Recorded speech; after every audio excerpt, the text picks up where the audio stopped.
Prince Harry and Meghan. How people split time between two countries. The Queen has agreed to a trial period for the Duke and Duchess of Sussex to split their time between the UK and Canada. For senior royals like Harry and Meghan, it's an unprecedented move. But for some people, dividing their life between two homes thousands of miles apart is normal. Some do it for love or spirituality. Others describe their circumstances as humble to look after aging parents. Here's how they make it work.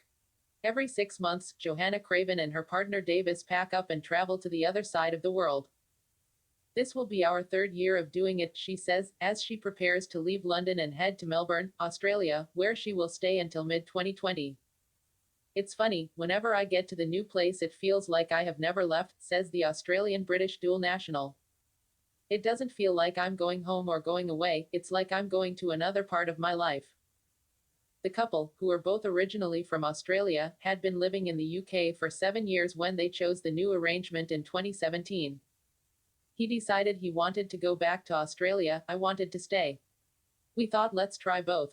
It felt like the right thing to do, it felt like the obvious thing to try. The pair have a house in Melbourne, which they let out while they're away, and they rent a different place in London each time. This is probably the biggest challenge. Finding an appropriate and affordable place to live each year, says Ms. Craven, 38, who works as a composer and author.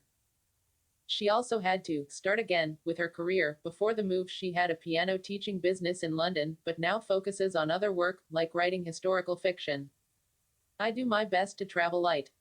I am getting used to living with less and less stuff, which makes me realize that I really don't need very much at all. For Bruce Chin, 47, who has split time between the UK and California for 25 years, he says the reasons are more humble than any stereotype of an exotic dual national lifestyle. It's very much been an evolutionary process, he says. I never anticipated my life to turn out like this. Really, the circumstances behind it are grounded in being a caretaker for my aging parents and being with my partner. Mr. Chin, from San Francisco, first came to England on a student visa to the University of Oxford in 1995 and says he fell in love with Britain. Several years, and many trips back and forth, later, Mr. Chin moved to the UK permanently to be with his partner. He now lives in Surrey but regularly travels back to San Francisco to help his father care for his mother, who has a chronic illness. For the past 17 years, I go back every 4 months for 1 or 2 weeks. I have got 2 cars, bank accounts, addresses and friends and family and life in both locations. Mr. Chin, who is a British-US dual national, says, I have to say, while it may have some humble origins, the perks behind it are pretty incredible.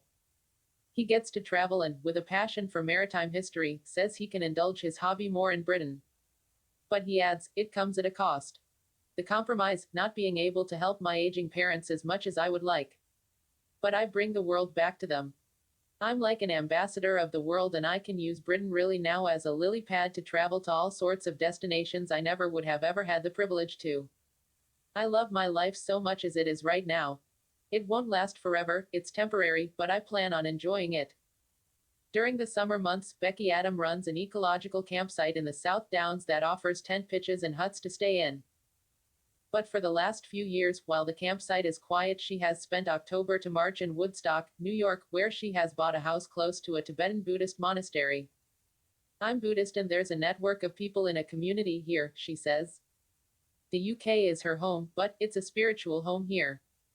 It sounded nice, but it comes with its challenges, says Ms. Adam, 53. I didn't understand the amount of work. It's not to be done lightly. If I could have it all in one place, I would prefer that for sure. She says she had no experience of the American legal system, so buying a house was difficult. On the positive side, there's a famous Buddhist saying, you see the mountain clearer when you're standing on the plains. So I find myself thinking, I love the English legal system. And just the practicalities, she says. If you are fixing up a house, or even getting dressed, you can think, I've got X, Y, or Z in a cupboard somewhere. Oh, no, it's in America. She adds, I'm fortunate because my sister works for an airline so I can travel back cheaply. And as for the environmental impact, she says her campsite is super ecological, and I'm letting myself off for a few transatlantic flights. To be honest, I wouldn't split my time, says Canadian citizen North Monroe, from his condo in Palm Springs, California, where he spends 9 months of the year. It used to be 6 months, but he gradually changed it. The other 3 months are spent in Williams Lake, British Columbia. I would stop doing this if it wasn't for my parents, he says, adding that they are in their 90s. I still want to spend the summers away from the heat, but having 2 homes, 2 sets of doctors, 2 sets of dentists, it's just a hassle. I don't recommend it. I'm sure the Sussexes will get whatever they want, but for average people like us, it's a challenge, he says. Having doctors in both countries is difficult because they can't share records easily due to privacy laws, he adds, and doctors are afraid of liability, so they want to run tests again themselves. And Mr. Monroe, 67, who runs a cruise booking business, says despite all his income being generated in Canada, he and his husband have to declare jointly in the US, where the system is crazy complicated for healthcare reasons. It's not as simple as having a summer place in one country and a winter place in another. It's the bureaucracy, he says. Any tips for the royal couple? I think Canada is a wise choice, says Mr. Monroe. I would just tell them, be yourselves.